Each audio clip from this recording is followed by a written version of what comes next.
J'ai donné une de mes évaluations de chimie sur les acides et les bases à ChatGPT. C'est exactement l'évaluation que je donne à mes élèves de 4e année après la première introduction aux acides et aux bases. Je voulais voir comment ChatGPT allait se comporter face à cette évaluation et s'il était capable d'y répondre. Donc je lui explique ce que j'attends de lui, je lui dis que je vais lui donner les questions et que je voudrais qu'il les résolve en détail. La première question de l'évaluation consiste à écrire l'équation moléculaire de la réaction entre HClO3 et BaOH2. On voit qu'il a tout à fait compris ce que je lui demande, cependant il m'écrit une réaction qui n'est pas correctement pondérée. J'enchaîne avec la deuxième question qui est très similaire, je lui demande d'écrire l'équation moléculaire de la réaction entre le phosphate d'hydrogène et l'hydroxyde de barium. Donc cette fois il y a la petite difficulté en plus de devoir écrire les formules moléculaires à partir du nom des composés. Il n'a pas de problème à écrire la formule des composés, mais on voit que comme précédemment, il essaye d'équilibrer cette réaction, mais il n'y arrive pas vraiment. Du coup, je vais lui dire que ces réactions ne sont pas correctement équilibrées, alors très poliment comme toujours, il s'excuse de la confusion, et il va essayer de se corriger, mais on constate qu'il m'écrit de nouveau des équations qui ne sont pas équilibrées. Du coup, j'enchaîne avec la troisième question. Que vaut le pH d'une solution de 300 ml dans laquelle on a dissous 2 g de HI? Il commence par m'expliquer en détail comment il faut faire, et grosso modo son explication est correcte. Il arrive ensuite à l'utilisation d'une formule pour calculer la concentration, qui est correcte également. Puis il me parle d'une formule pour calculer la quantité de matière, mais sa formule ne veut rien dire. M égale M divisé par M, il y a un problème, il manque la quantité de matière N. Il me trouve la masse molaire de HI, et puis il fait le calcul. On voit qu'il écrit correctement le calcul de la concentration. Et donc on pourrait se dire, ok c'est juste, mais en fait quand on fait attention, on se rend compte qu'il n'a pas divisé par le volume. Et donc le résultat qu'il obtient pour la concentration, 0,0156 moles par litre, c'est en fait simplement le nombre de moles. Le raisonnement est donc correct, mais comme beaucoup d'élèves, en fait, il oublie une partie de son calcul. Ensuite, pour calculer le pH, il utilise la formule correcte, mais ses valeurs ne sont pas justes vu qu'il y a une erreur avant.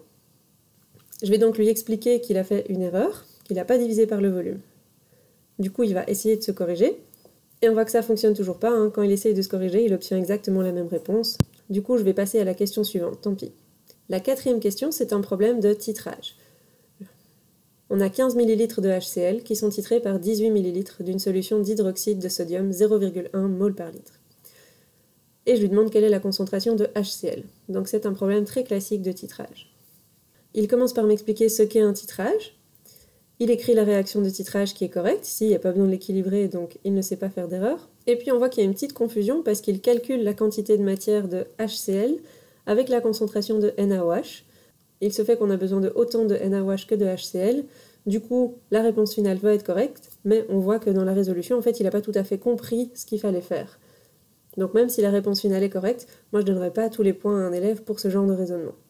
Donc je lui signifie son erreur, et il va essayer de se corriger, mais en fait il va de nouveau faire exactement la même chose. Donc je vais enchaîner avec la cinquième question, qui est un petit problème stoichiométrique.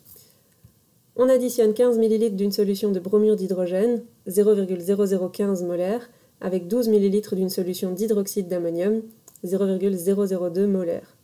Le mélange est-il acide ou basique? Donc ici, il doit en fait se demander s'il y a un excès de base ou d'acide. Donc ce qu'il va faire ici, il m'explique de nouveau, et c'est ça qui est très bien avec ChatGPT, c'est qu'il explique ce qu'il fait, il ne me donne pas juste une réponse finale. Il me détaille les formules à utiliser, il va donc calculer le nombre de moles de HBr et le nombre de moles de NH4OH, et ces deux nombres de moles sont corrects.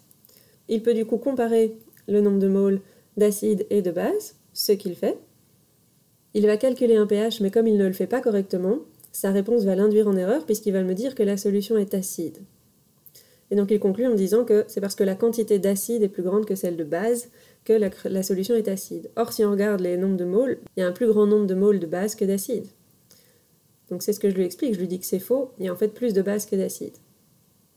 Comme toujours, il est d'accord avec tout ce qu'on lui dit, donc il va essayer de se corriger. De nouveau, ce qu'il fait n'est pas tout à fait correct. Du coup, c'est pas grave, je vais passer à la dernière question, où je lui demande d'écrire la réaction permettant de fabriquer du chlorure de potassium et de déterminer le volume de chacune des solutions initiales qu'il faudrait utiliser pour fabriquer 10 g de sel si chaque solution a une concentration au départ de 0,01 molaire.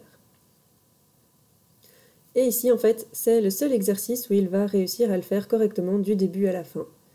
Et c'est en général l'exercice qui est le plus compliqué pour les élèves, vu qu'il s'agit d'écrire une réaction et résoudre un problème stoichiométrique. Mais ici, il le fait très bien du début à la fin. Du coup, pour moi, il n'a pas du tout réussi l'évaluation, il y a beaucoup trop d'erreurs, alors que ce n'est pas du tout une évaluation d'un niveau de fin secondaire ou d'université. Moi, je l'utilise avec mes 4e secondaires, ce qui correspond à un niveau fin de collège ou début de lycée en France. Donc ce n'est pas de la matière compliquée, mais comme il y a des résolutions de problèmes et qu'il faut écrire des équations chimiques ou des équations mathématiques, on voit que c'est pas du tout son fort.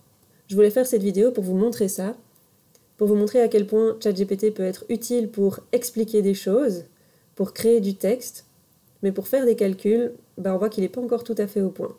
Et encore moins pour résoudre des problèmes qui ne sont pas tout à fait classiques.